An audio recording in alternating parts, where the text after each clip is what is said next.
In this video, I'll go over setting up Plex with hardware transcoding or hardware acceleration on a UGREEN NAS. As I mentioned in my last video on setting up hardware transcoding in Jellyfin, hardware transcoding, if enabled, can help significantly reduce CPU load on your system when streaming high bitrate, incompatible, or 4K media by offloading video processing to a dedicated GPU. With Plex specifically, you'll also need a premium Plex pass to enable hardware transcoding. Without a subscription, hardware transcoding is disabled and Plex defaults to software transcoding using your CPU.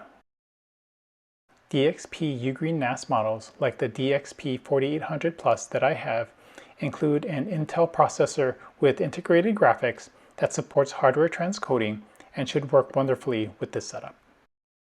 You can also confirm that your UGREEN NAS has a supported Intel processor by bringing up your UGREEN NAS WebUI, launch Control Panel, then open Terminal and enable SSH.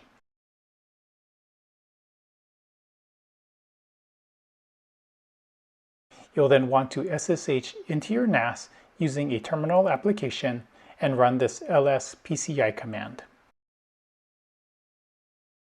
If your output displays a VGA-compatible controller for an Intel processor, then your processor supports hardware transcoding.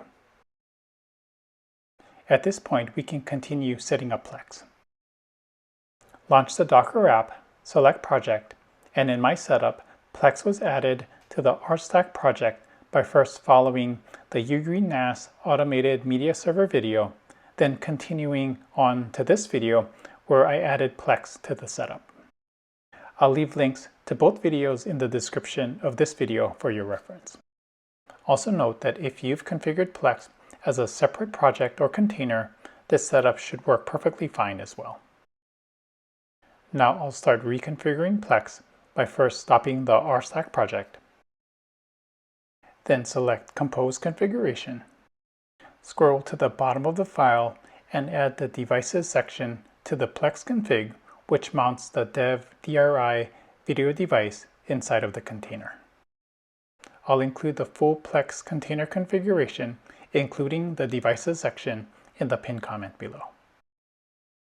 Next, redeploy the RStack project, and once it's up and running, bring up Plex in another browser tab.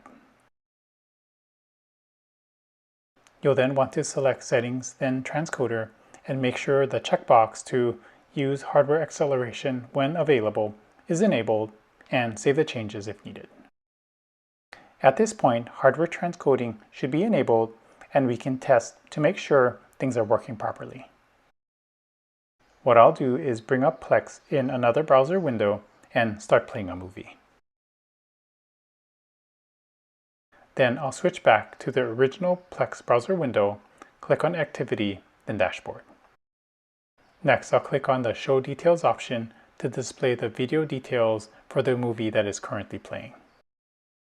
Here we can see that the movie is direct streaming, so no transcoding is happening.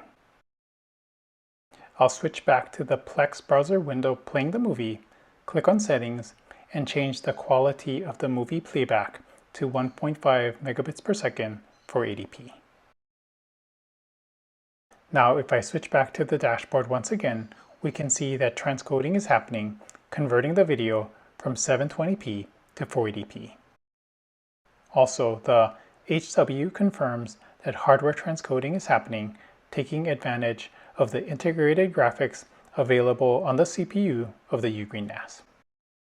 Hopefully, this video helped you set up hardware transcoding in Plex on your UGREEN NAS, and if it did, consider giving this video a like and subscribing to the channel as well.